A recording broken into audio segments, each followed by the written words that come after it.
මම කියන්නේ ඔබගේ දේශපාලන අනාගතය රඳා පවතින්නේ. මේ ව්‍යාපෘති අකුල් හෙලීමෙන් ඔබ දේශපාලන කරන්න හිතනවා නම් ඔබගේ දේශපාලනය දිනපතා වළංගු වෙනවා. මේ ව්‍යාපෘතිය මේ වැඩසටහන බිඳවට්ටන්න බෑ හොඳේ හරිද?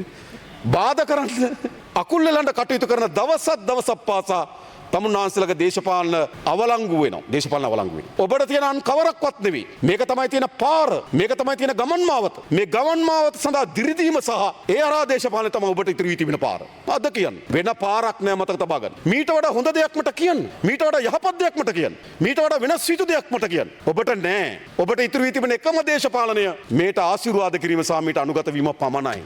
වෙන මොකද ඉතුරු වෙන්නේ? උදේට කෑ ගන්න පුළුවන් ටීවී කට් එකට. ඕකෙන් මුකුත් වෙන්නේ නැහැ. මාධ්‍ය අපේ රටේ දේශපාලනය කරපු කාලේ ඉවරයි. අපේ රටේ මාධ්‍ය නම් දේශපාලනය කරේ මම මේ රටේ ජනාධිපති වෙන්නේ නැහැ. මේ පාර්ලිමේන්තු 159ක් ඉන්නේ නැහැ. මාධ්‍ය මුළු දේශපාලනය 2019 අවසන් වුණු බව මතක තියාගන්න. 2019 දී මාධ්‍ය සතුව තිබුණු සමස්ත දේශපාලන බලය අවලංගු වුණා. එයි මාධ්‍ය විසින් මාධ්‍යවල තියෙන බලංගුතාවයද නැති කරගෙන දේශපාලන න්‍යාය පත්‍රයකට ආවා. නැත්තම් අයි වඩම්මයිද? ආයෙ පුළුවන් ද දේශපාලන නායකයෝ හදන්න ඊනානිකවලට? කරන්න බෑ. ඒ නිසා තවදුරටත් ඔයගොල්ලෝ හිතනවා නම් මාධ්‍ය මත යැපෙන මාධ්‍ය වලින් ගොඩනැගෙන එක තමයි දේශපාලන ව්‍යාපාර නෑ. ඒක දැන් පැරණි යුගය. අද තියෙන්නේ ජනතාවත් එක්ක කෙරෙන සංවාදය. නිරන්තරයෙන් ජනතාව මූණට මූණ මුණ ගැසීම. අපි දේශපාලන ව්‍යාපාරයක් ලෙස හැම වෙලාවම ජනතාවත් එක්ක සංවාදයෙන් යෙදෙන ජනතාව මුණ ගැසෙන දේශපාලන ව්‍යාපාරය. එතන තමයි අනාගත දේශපාලනය. තවදුරටත් මේ මීඩියා ජිමික් අවසන් අපේ රටේ දේශපාලනය. ඒ නිසා උදේ කරන ගෝරනාඩුව වාසි නෙවෙයි අවාසි. හැබැයි Tamanට ස්වයං වින්දනයක් ලැබෙන්න පුළුවන් නේද? ස්වයං තෘප්තියක් ලැබෙන්න පුළුවන්. ස්වයං තෘප්තියක් ලැබෙන්න පුළුවන්. රෑ හතේ ප්‍රවෘත්ති බලනකොට මූණ තියෙනවා.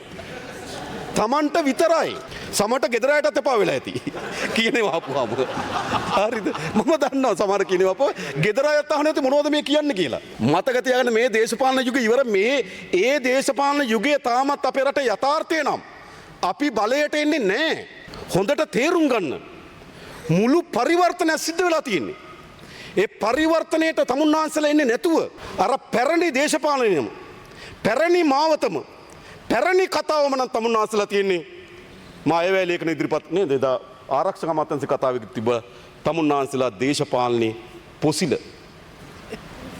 කවදා හරි නේද දේශපාලන ඉතිහාසඥයෝ හොයන්න පුළුවන් දේශපාලන පොසිල වගේක් හිටිය කියලා 2025 පාර්ලිමේන්තුවේ. ඔච්චරයි. වෙනස් වෙන්න